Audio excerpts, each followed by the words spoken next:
Житель города Бишкек Карапай Обозов покупает уголь только в специализированных пунктах продажи. По его словам, в этом году цена на топливо подорожала по сравнению с прошлым годом. Обозов также сообщил, что приобретает только каракечинский уголь, так как качество у этого вида топлива намного лучше остальных.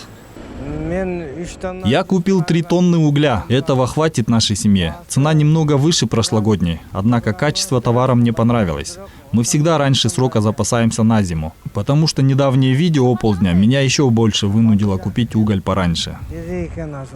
Как сообщают в антимонопольной службе, начальная цена угля за тонну установлена в сумме 1330 сомов. Однако после того, как топливо привозят в столицу, ее цена завышена аж в 3 раза. На сегодняшний день за 1 тонну каракечинского угля вам придется заплатить от 3800 сомов до 4000 сомов. А тонна шабыркульского и караджиринского угля стоит порядка 4000 сомов.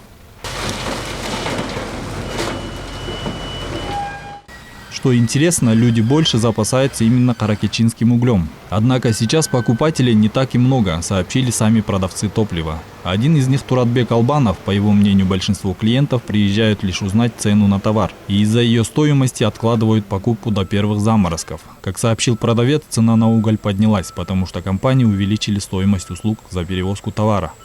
Раньше в это время каракечинский уголь стоил за тонну 3000-3200 сомов.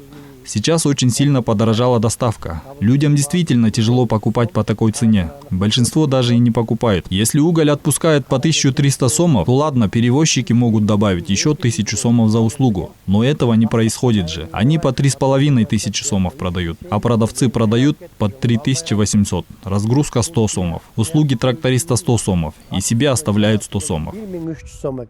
Отметим, что для прохождения осенне-зимнего периода стране необходимо 2 400 000 тонн черного золота. Несмотря на подорожание топлива, на данный момент запасы есть в полном объеме, сообщили в госпредприятии «Кыргызкөмүр». Предприятию дали задание обеспечить население 650 000 тонн черного топлива. На данный момент «Кыргызкөмүр» подготовил половину необходимого объема. Увозят из Каракечи уголь 3 раза в день, это утром, в обед и также вечером. Потому что сейчас также идет дорожные работы, и в этом году, несмотря на то, что была пандемия, работа идет круглосуточно, и наше население будет обеспечено углем. В прошлом году 750 пунктов по Кыргызстану было, на сегодняшний день то же самое будет ожидается, потому что с каждым днем сейчас открываются новые пункты, только сейчас осень. В связи с завышенной ценой на уголь, Минэкономики предложила в целях сдерживания темпов роста цен на уголь своевременного стабильного обеспечения углем населения в период прохождения осенне-зимнего периода 2020-2021 годов. И с учетом режима чрезвычайной ситуации в республике предлагается ввести временное государственное регулирование цен на уголь на территории Кыргызской республики сроком не более чем 90 календарных дней с момента вступления в силу настоящего постановления.